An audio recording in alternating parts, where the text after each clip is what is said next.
What's going on, everybody? This is Paul, your hip hop relationship and recovery coach, coming to you again with another episode of Kick Your Butt Out. Today's episode, I want to say that it was inspired by me thinking about some of the misconceptions that I had as it relates to this journey that I've been on for the last 8.5 years. And it was inspired by remembering the people who kept it real with me. And that's one of the reasons, those are a couple of the reasons why I've decided to title this episode, But It's Not Easy. So, before I get going into the content, I want to say, as usual, you either sitting on your butt or standing on your why. People, it's just that simple. Also, I want you all to know that I am a believer, and it's a reason why I'm saying this. I am a believer, meaning that God, Jehovah is my Father, Jesus Christ is my Lord and Savior, and the Holy Spirit is my comforter and counselor. You will hear me at some point during my podcast or my reels referring to one of the three or maybe all of them at the same time. Just wanted to put that out there for anybody who's listening to this podcast to know that this is who I am. So with that being said, let's get off into the content. Some really good stuff. To start, I thought I want to go back to when this journey of understanding that I had some issues with substances, meaning that I had some addictions that was going on. When I first got the understanding and the information that I had some addiction issues. It was 2004 to be exact. I had re-entered a residential treatment center when I was living in Milwaukee, Wisconsin, this particular one for the second time. Now, I had been there prior in 2002, came back in 2004. Here's one of the reasons why I came back in 2004. I came back because I knew I had gotten in some trouble when I was on probation, and I knew that if I didn't get it together, I probably would end up going to prison for the 5th time. And I went to treatment because I wanted to save my family and save my marriage. But the reality of it is I had lost my family.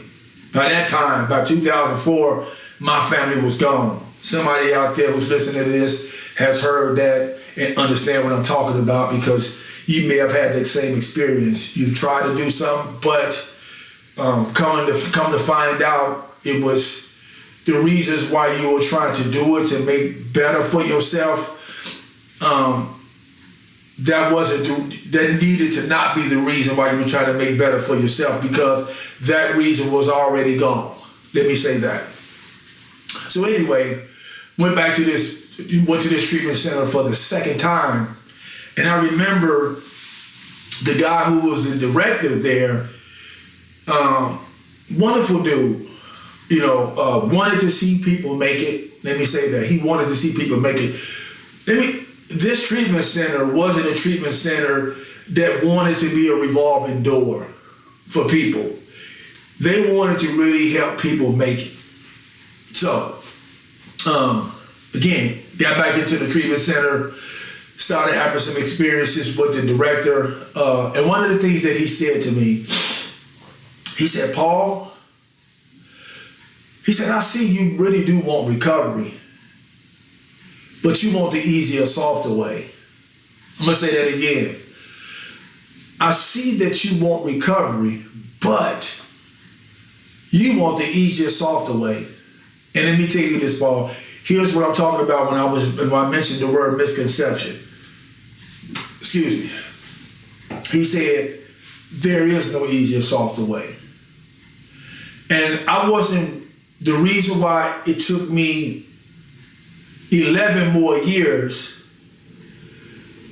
to actually start to gain a life of recovery is because I didn't want to embrace doing the hard work that I needed to do in order to build a life of recovery. So I went on 11 more years messy because I allowed, but I want the easier, softer way to be in front of me when there was no easier, softer way. So moving forward, I remember coming to 2015.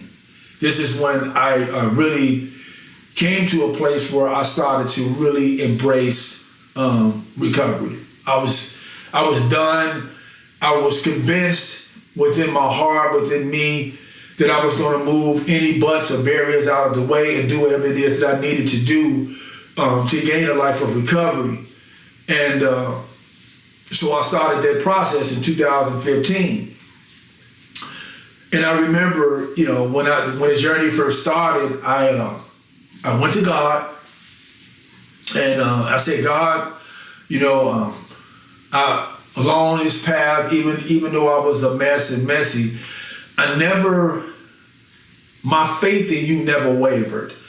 I've always known that you are the omnipotent, omniscient, all-knowing God, that there's nothing too hard for you. These are some of the things that I said, call myself trying to convince God. Let me say it to you like that. And I said, I know enough about you to know that all you have to do is, say one word, snap your finger, blow a whistle, blow your breath, or whatever the case may be, and I'll be recovered.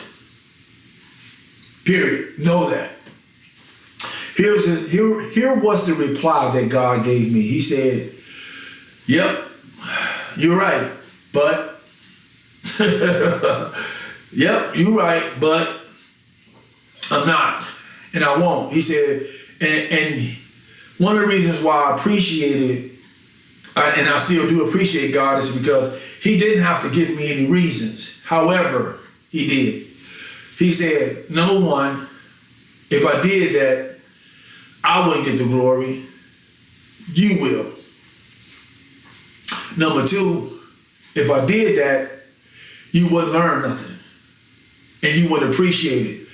And I want you to take this journey and do the work necessary to get to where you want to go, so that when you get to where you want to go, and even along your journey, the hard work that you're going to put in is going to position you in your thoughts and in your heart to not take this for granted, to do everything that you need to do to hold on to this recovery.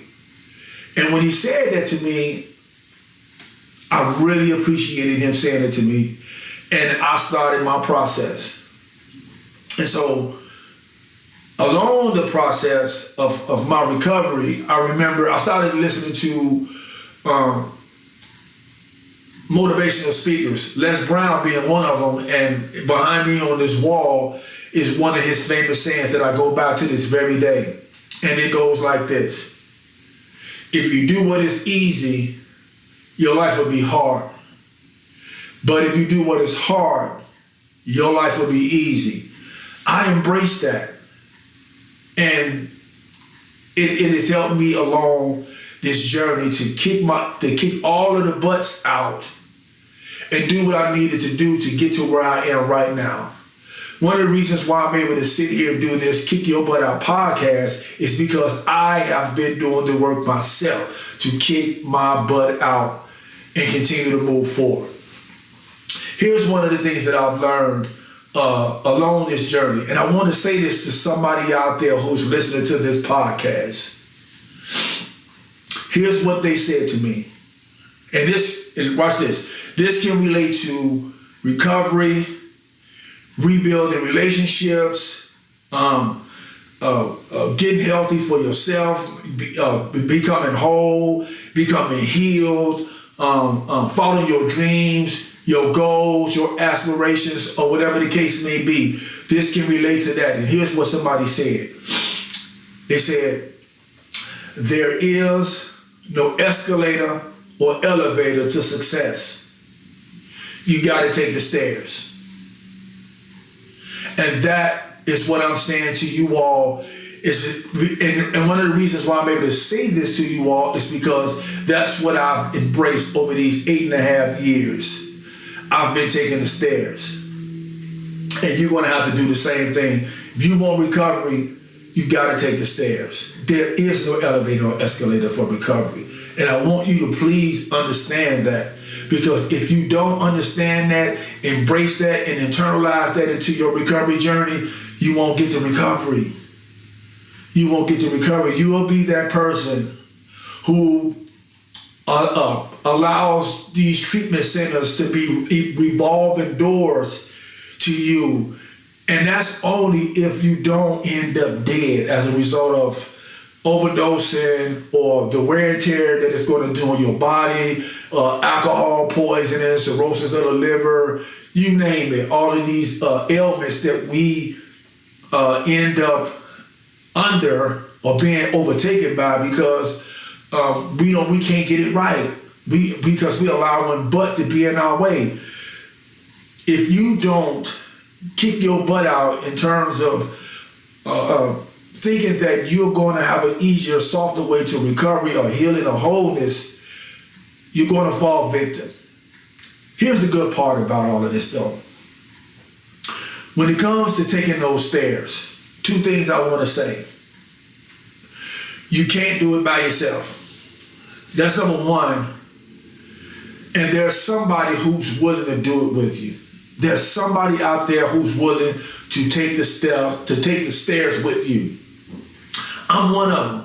Because there's been many people who has come along this journey with me that has been willing to take the stairs with me. There's been times that I've allowed butt to get in the way and I've fallen on the stairs. And that person or those people that has been in my life, they reached out and grabbed my hand, lifted me back up, helped me wipe myself off, and we are continuing to walk up those stairs.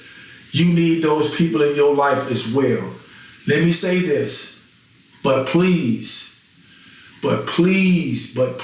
do not go and get anybody. You might as well not even do the work if you just gonna go think that you're going to be able to do this journey, do this healing, do this wholeness, do this recovery, follow your dreams and goals and aspirations. If you think you're going to be able to do these things with just anybody, you're fooling yourself. That's a but.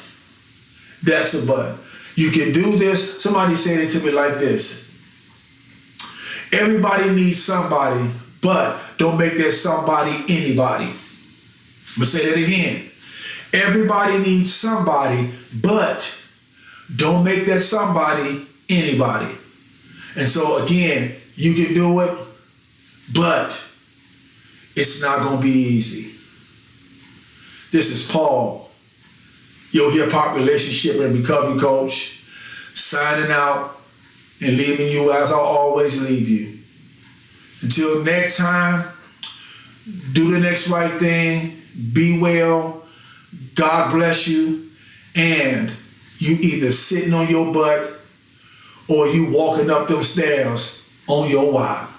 Until next time, peace.